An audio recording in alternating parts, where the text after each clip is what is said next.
right. So just wanted to go over again a certain problem, uh, and really it's a gain bandwidth problem, and it's kind of like where will this work? Now that's not really very scientific. Where will it work? It's what frequency range will the op amp behave like it is ideal, right? So you can see we have a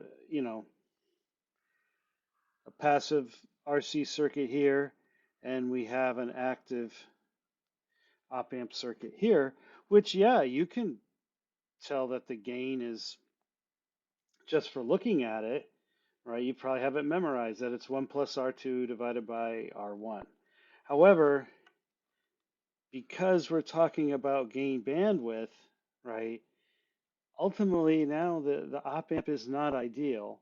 However, we do start with the ideal case of what would this be if it were ideal? All right. So we have two things, Vx over Vn, right? That's a little bit different. Maybe you haven't seen it, but it's still voltage division, right? We have these two impedances, right, divided by the sum of them all, right? And we get, ultimately, we get a pole at minus 1 over R, excuse me, a 0 at 1 over R4C1, and that's negative, right? And then we get we get a pole where we sum the two resistances and multiply it by the capacitance and take the inversion. Now this is a real circuit, um, but I'm not going to say the application just yet. And then, like I said over here, we have V out over Vx equals this. And you can just kind of do it by inspection, right? Because I assumed that it was ideal at first, meaning the ideal thing, whoops,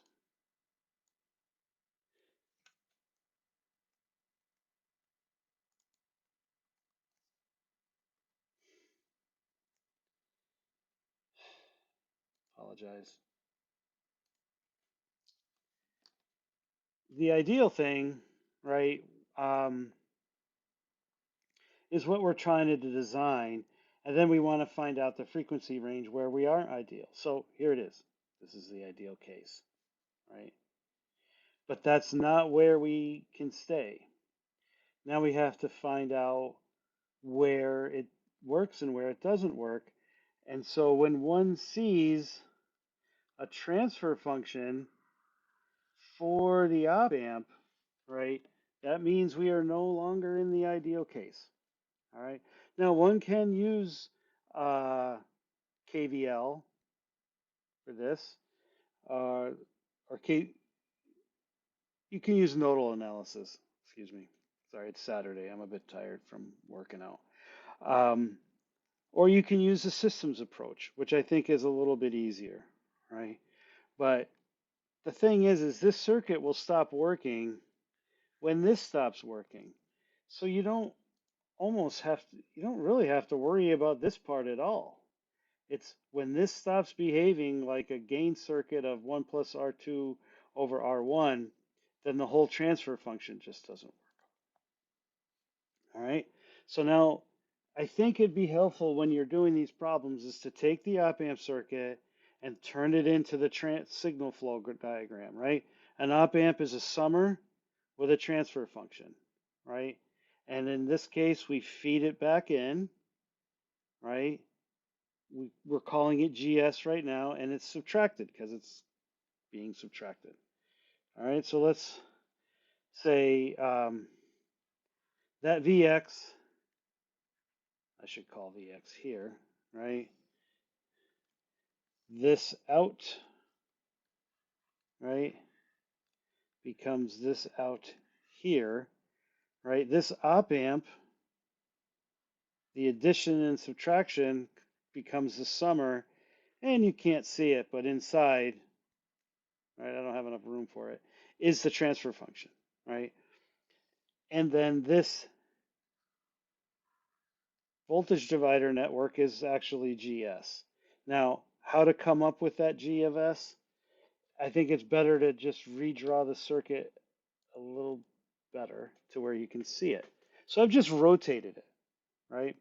So if this is the output, right, and I want to know what that node voltage is, oh, that's just, which in this case is V minus.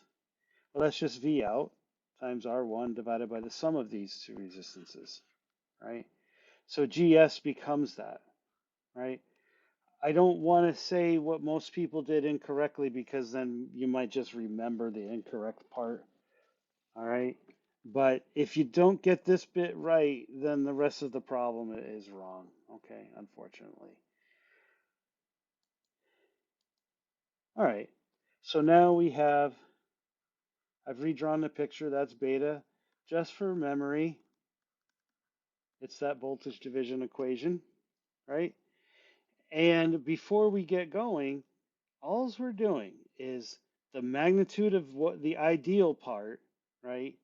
Which in this case is a gain of 1 plus R2 over R1, has to be less than the magnitude of the op amp. Now that's more easily seen graphically, but this is really all we're doing. Okay, we put it in here and we get V out over V in, right? Which from before was really Vx. But the passive network, again, it doesn't really matter, all right, for this example. All right, so we put it into our Q of S, V out over V in, again, which was really Vx. And I've kept it generic. Open loop gain divided by two poles, right? So that's really, this is H of S, this is 1 plus H of S times G of S, which in this case is just beta, right? You work all that out and you get here. Now this is where you need to find the conditions, right? When will this behave like a non-inverting op amp, right? Well, usually we, in other classes, will say when open loop gain goes to infinity, right, this will be bigger than everything else. These will cancel. You get one, this goes to 0, and then you get 1 over beta, right? But really, how open loop gain is fixed, right? So how do we really set it? Is like to infinity. Well, it'll act like infinity if the magnitude of this part, right, is less than this. And if that's true, it approaches infinity. It acts like infinity. All right, so this goes to 0. These would cancel 1 over beta, right? 1 over R1 divided by R1 plus R2 leads to this, okay? So that's how you have to do it. Again, I'm not going to go in about common mistakes because I don't ever want it on tape where I've made a mistake. Okay. Now, the second part is, is it over, under, or critically damped? So we take this equation here, right? And over, under, and critically damped, it's all about the denominator. All right. So this is the denominator, except I've expanded it. Oops, should have a plus sign. All right, so S squared plus the sum of the poles times S plus P1 times P2 plus this part here, right? You've really got to have that because if you just use this part, oh, I don't want to tell you the wrong way. You need to have both, okay? Then, right, you don't really need to find the poles. Everything you need to know is right here, right? If b squared is bigger than this, you're going to get plus or minus 2 real numbers. And so you'll have 2 distinct real poles, and therefore it'll be overdamped. All right. If this is equal, right, it'll get plus or minus 0, and you get 2 poles. It's real, but they're at the same point. They're repeated. That's critical damped. And then if this is less than that, well, now this is the same. You get plus or minus an imaginary number. You get one complex pole. There's two, right? Because a complex comes in pairs, and it's underdamped. All right. So you have to make sure you use the right denominator, right? You have to really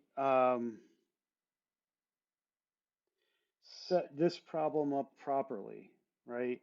You have to get beta equal to that.